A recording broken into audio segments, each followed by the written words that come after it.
Halo teman-teman semuanya, Assalamualaikum warahmatullahi wabarakatuh. Om Swastiastu, Namo Buddhaya, Salam Kebajikan. Oke teman-teman, dimanapun Anda berada, mudah-mudahan teman-teman diberikan kesehatan dan dimudahkan rezekinya.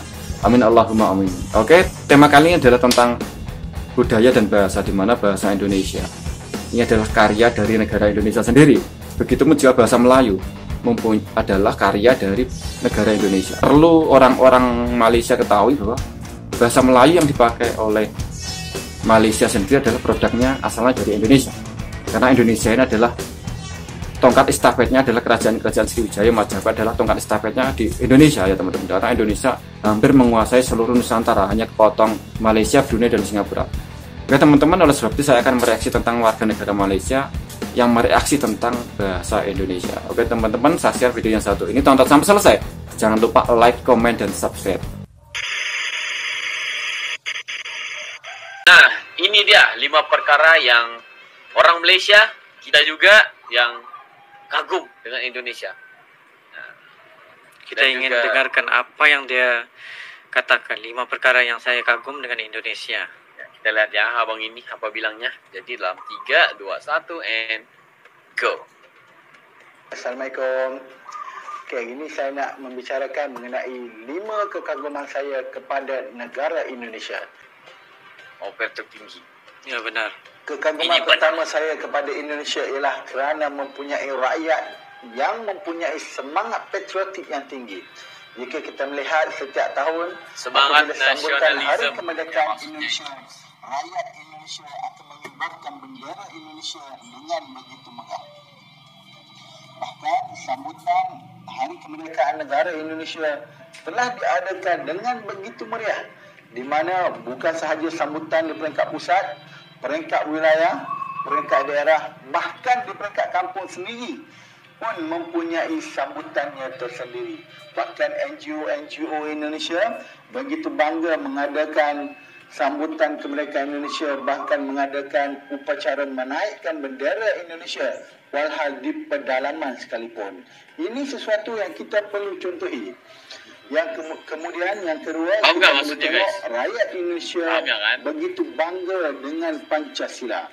Bahkan jika ada rakyat Indonesia yang bekerja di luar negara, di Malaysia contohnya, ada yang bekerja 5 tahun, 8 tahun, 10 tahun, bahkan lebih daripada 10 tahun, insya-Allah pekerja Indonesia tersebut pasti boleh mengingati lagi apa itu Pancasila. Berbeza dengan negara kita Malaysia, di mana rakyat Malaysia kebanyakannya langsung tidak mengingati rukun negara.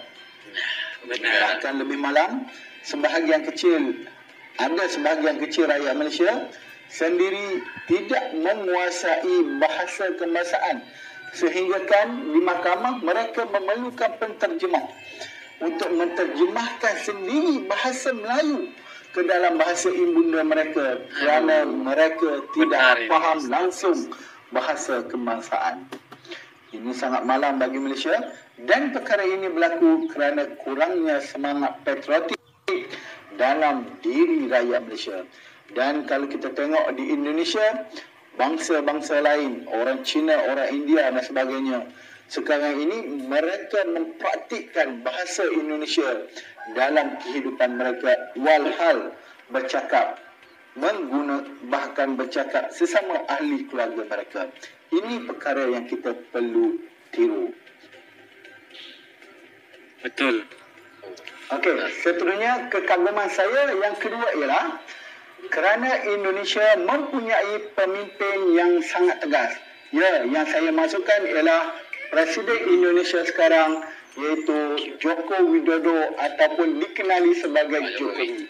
Jika kita tanya rakyat Malaysia, siapakah Presiden Indonesia yang paling mereka kenal? Saya yakin pertama ialah Soekarno, yang kedua adalah Jokowi. Ini kerana Jokowi merupakan pemimpin Indonesia yang sangat tegas. Kita boleh lihat, pertama ialah isu kapal yang menceroboh perairan negara Indonesia. Ada kapal Malaysia, ada kapal Vietnam, ada kapal pelbagai negara yang menceroboh perairan Indonesia untuk menangkap ikan. Apa yang Indonesia buat? Mereka tangkap dan mereka bom kapal-kapal tersebut.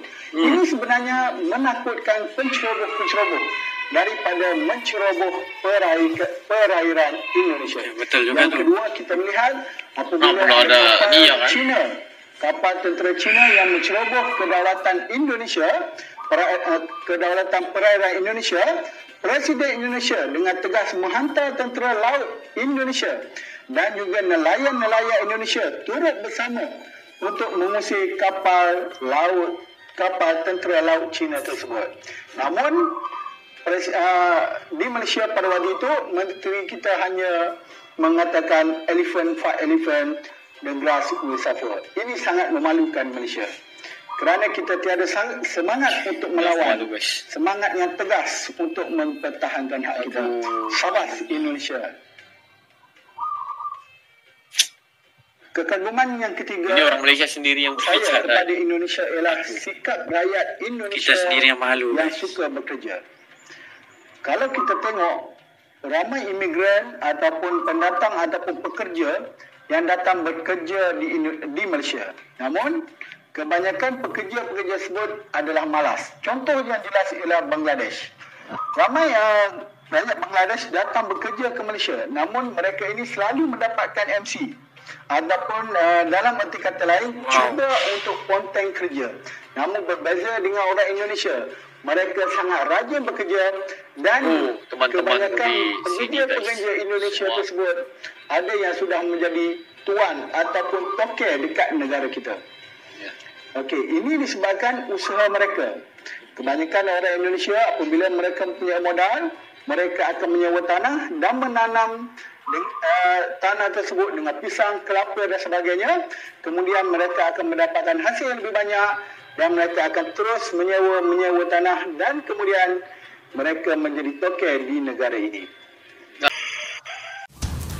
Oke teman-teman, sudah kita saksikan bersama-sama bagaimana reaksi YouTuber Malaysia tentang bahasa Indonesia ya teman. Bangsa Indonesia mampu mempertabatkan bahasa daerah ataupun bahasa nasionalismenya atau bahasa nasional. Sedangkan di Malaysia ini berbalik. Di Malaysia etnik China ataupun India tidak mampu berbahasa Melayu. Inilah kegagalan negara Malaysia mempertabatkan bahasa Melayu, di mana bahasa Melayu ini adalah asal-usulnya dari Indonesia, dari Sumatera. Karena kita ketahui bersama-sama bahwa prasasti bahasa Melayu kuno itu semuanya ditemukan di Indonesia, di Sumatera. Tidak ada satupun yang ditemukan di negara Malaysia. Oke teman-teman, bagaimana menurut Anda? Silahkan teman-teman berkomentar di bawah kolom komentar. Cukup sekian video dari saya. Apabila ada kesalahan, mohon maaf yang sebesar-besarnya. Wassalamualaikum warahmatullahi wabarakatuh. Salam NKRI.